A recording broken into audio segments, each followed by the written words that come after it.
আসসালামু আলাইকুম। আজকে আমরা শিখবো ইংলিশ গ্রামার সবথেকে ইম্পর্টেন্ট টপিক টেন্স সম্পর্কে। দেখো, টেন্স নিয়ে আমাদের প্রত্যেকের মাঝে একটা কনফিউশন থাকে, ভয় থাকে যে আমরা টেন্স কিভাবে পড়বো, কিভাবে মুখস্থ করব। এই ভিডিওটা দেখার পরে তোমাদের এই ব্যাপারে আর কোনো কনফিউশন থাকবে না এবং মুখস্থ করার প্রয়োজন নেই। তোমরা আমাদের সাথে থাকো, ইনশাআল্লাহ তোমরা অবশ্যই টেন্সের সকল পরিবর্তন বা সকল সঠিক ব্যবহার তোমরা জানতে পারবে। আমরা সকলেই জানি যে দেখো, টেন্স হচ্ছে তিন প্রকার। কি কি? Present tense, past tense, future tense. যেমন আমি ভাত খাই, এটা আছে কোন টেন্সে? প্রেজেন্ট টেন্সে। আমি ভাত খেয়েছিলাম, এটা আছে কোন টেন্সে? আমি অতীতে খেয়েছি, পাস্ট টেন্স। আমি ভাত খাবো, এটা কোন টেন্স? ফিউচার টেন্স, মানে ভবিষ্যতে খাবো। তাহলে আমরা টেন্স কয় প্রকার? প্রেজেন্ট টেন্স, দেখো present tense, past tense, future tense. এই প্রেজেন্ট টেন্স হচ্ছে চার প্রকার, পাস্ট টেন্স চার প্রকার, আবার ফিউচার টেন্স চার প্রকার। দেখো কি কি আছে? Present indefinite tense, present continuous tense, present perfect tense, present perfect continuous tense. আবার পাস্ট একই রকমের, past indefinite, past continuous, past perfect, past perfect continuous. Future same, future indefinite, future continuous, future perfect, future perfect continuous. আশা করি তোমরা সকলে এ ব্যাপারে অবগত আছো।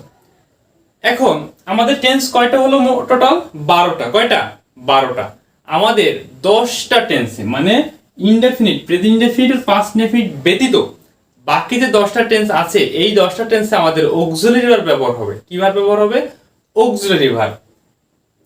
আমরা যদি সহজে আইডেন্টি করি, দেখো আমাদের কন্টিনিউয়াস টেন্সে প্রত্যেকটা কন্টিনিউয়াস মানেই আইএনজি। কি হবে? আইএনজি। প্রেজেন্ট কন্টিনিউয়াস আইএনজি হবে, পাস্ট কন্টিনিউয়াস আইএনজি হবে, ফিউচার কন্টিনিউয়াসেও কি হবে? আইএনজি হবে। পারফেক্ট টেন্স মানেই আমাদের কি?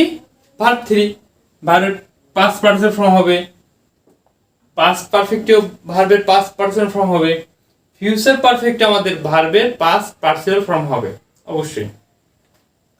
পারফেক্ট কন্টিনিউয়াস, এখানে আমাদের কন্টিনিউয়াস মানেই আইএনজি। কন্টিনিউয়াস মানে কি? আইএনজি। আর পারফেক্ট মানে কি? ভার্ব 3। ওকে, এখন যদি দেখো আমরা বিস্তারিতভাবে শিখি অতি সহজেই। দেখো, আমরা জানি যে present indefinite, past indefinite, future indefinite, present continuous, past continuous, future continuous, present perfect, past perfect, future perfect, present perfect continuous, past perfect continuous, future perfect continuous. আমরা তো ইনডেফিনিট গুলোকে আলাদাভাবে করি, কন্টিনিউয়াস গুলোকে আলাদাভাবে করি, পারফেক্ট গুলোকে আলাদাভাবে করি, পারফেক্ট কন্টিনিউয়াস কিন্তু আলাদাভাবে করে দিই। তাহলে আমাদের বোঝার ক্ষেত্রে খুবই সুবিধা হবে এবং সহজ হবে। আমি যেভাবে তোমরা সহজ হয় সেভাবে আমি তোমাদেরকে বুঝাবো। দেখো, প্রেজেন্ট ইনডেফিনিট, আমাদের একটা সেন্টেন্সের কি থাকে? সাবজেক্ট অবশ্যই থাকবে। এখন এটা কোন টেন্সে আছে? Present tense. আমাদের ভার্বের কয়টা ফর্ম থাকে? 3টি। Present form, past form, past participle form. Present ফর্মকে আমরা সংক্ষেপে বলবো ভার্ব 1, পাস্ট ফর্মকে সংক্ষেপে বলবো ভার্ব 2, পাস্ট পার্টিসিপল ফর্মকে সংক্ষেপে বলবো ভার্ব 3। ওকে, তাহলে আমরা দেখো প্রেজেন্ট ইনডেফিনিট স্ট্রাকচারটা কেমন হবে? সাবজেক্ট থাকবে, ভার্ব 1 থাকবে, অবজেক্ট থাকবে। ওকে, দেখো এটা হচ্ছে প্রেজেন্ট ইনডেফিনিট, এটা কি? Past indefinite. এইখানে থাকবে কি? সাবজেক্ট থাকবে একই রকম। ভার্ব 2, এটা আমরা কোন টেন্স করতেছি? Past tense. সেই ক্ষেত্রে আমাদের এটা হবে কি? ভার্ব 2। বাকি থাকবে কি? অবজেক্ট। ওকে, ফিউচার ইনডেফিনিট যদি করি, সাবজেক্ট থাকবে আমাদের, সে ফিউচারে কি থাকে? ব থাকে শেষে, করব, খাবো, এরকমের। সেই ক্ষেত্রে কি হবে? শ্যাল অথবা will plus verb 1 plus object. সেই ক্ষেত্রে দেখো, I tries, subject, verb 1, object. Subject এটা past indefinite, verb 2, object. Future indefinite, subject, shall, will, verb 1, object.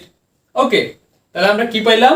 যে আমাদের ইনডেফিনিট গুলো সাবজেক্ট, যদি প্রেজেন্ট ইনডেফিনিট হয় subject plus verb 1 plus object, যদি পাস্ট ইনডেফিনিট হয় subject plus verb 2 plus object, যদি future indefinite হয় সেক্ষেত্রে subject plus shall will plus verb 1 plus object. দেখো, আমরা যদি কন্টিনিউয়াস সম্পর্কে আলোচনা করি, আমরা প্রেজেন্ট ইনডেফিনিট টেন্স তো ভালোভাবে বুঝতে পারছি। কন্টিনিউয়াস দেখো, present continuous, past continuous, future continuous আমাদের সেম। আমরা জানি যে কন্টিনিউয়াস টেন্সে আমাদের কি হবে? ভার্বের সাথে কি যুক্ত হবে? আইএনজি। আমাদের সাবজেক্ট তো থাকবে বরাবরই। অক্সিলারি ভার্ব হিসেবে কি আসবে প্রেজেন্ট কন্টিনিউয়াস টেন্সে? এম ইজ আর। মনে রাখতে হবে যে আমাদের প্রেজেন্ট কন্টিনিউয়াস টেন্সে অক্সিলারি ভার্ব হিসেবে এম ইজ আর থাকবে।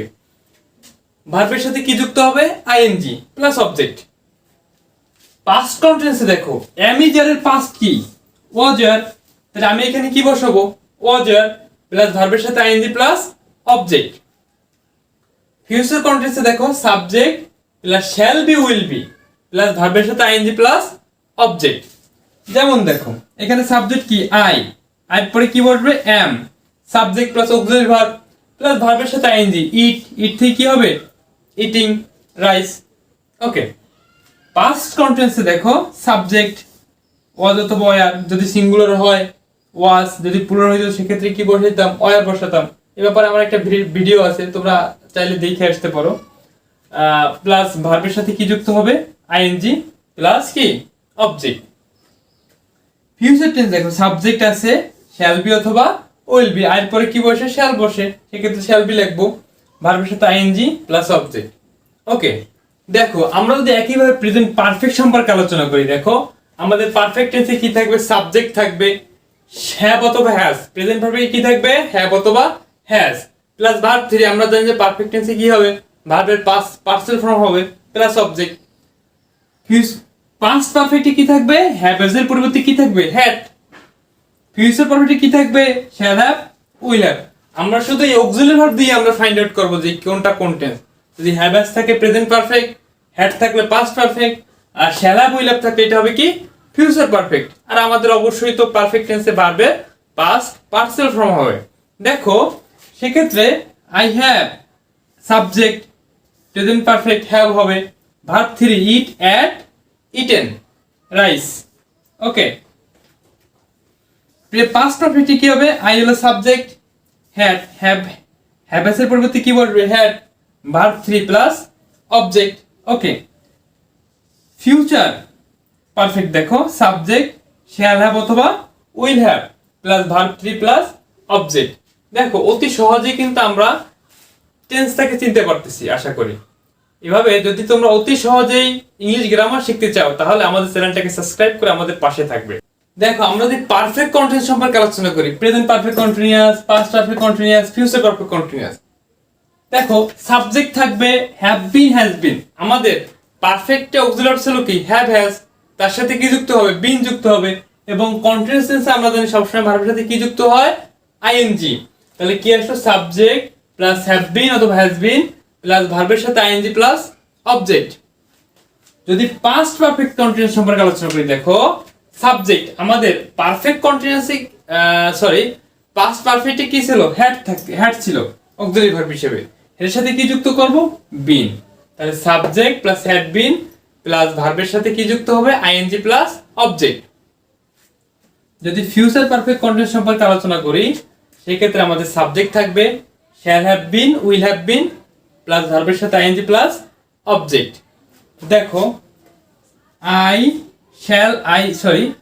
হ্যাভ বিন ইটিং রাইস, এখানে আই সাবজেক্ট, হ্যাভ বিন হচ্ছে অক্সিলারি ভার্ব, ভার্বের সাথে ING plus object. I had been eating rice, আর এটা কি হবে I shall have been eating rice. তবে আমরা যখন ভার্বের সাথে কোনো কিছু যুক্ত করব সেক্ষেত্রে আমাদের কি করতে হবে, আমাদের মূল ভার্বটা মানে ভার্ব অন মানে ইটের সাথে যুক্ত করতে হবে, প্লে ভার্ব অন প্লের সাথে যুক্ত হবে, প্লেডিং হবে না কিন্তু। ওকে, যে আমাদের মনে রাখতে হবে যদি আমরা ভার্বের সাথে কোনো কিছু যুক্ত করি সেক্ষেত্রে আমরা ভার্বের প্রেজেন্ট ফর্মের সাথে যুক্ত করব। ওকে, আশা করি তোমরা অতি সহজেই টেন্স বুঝতে পেরেছো।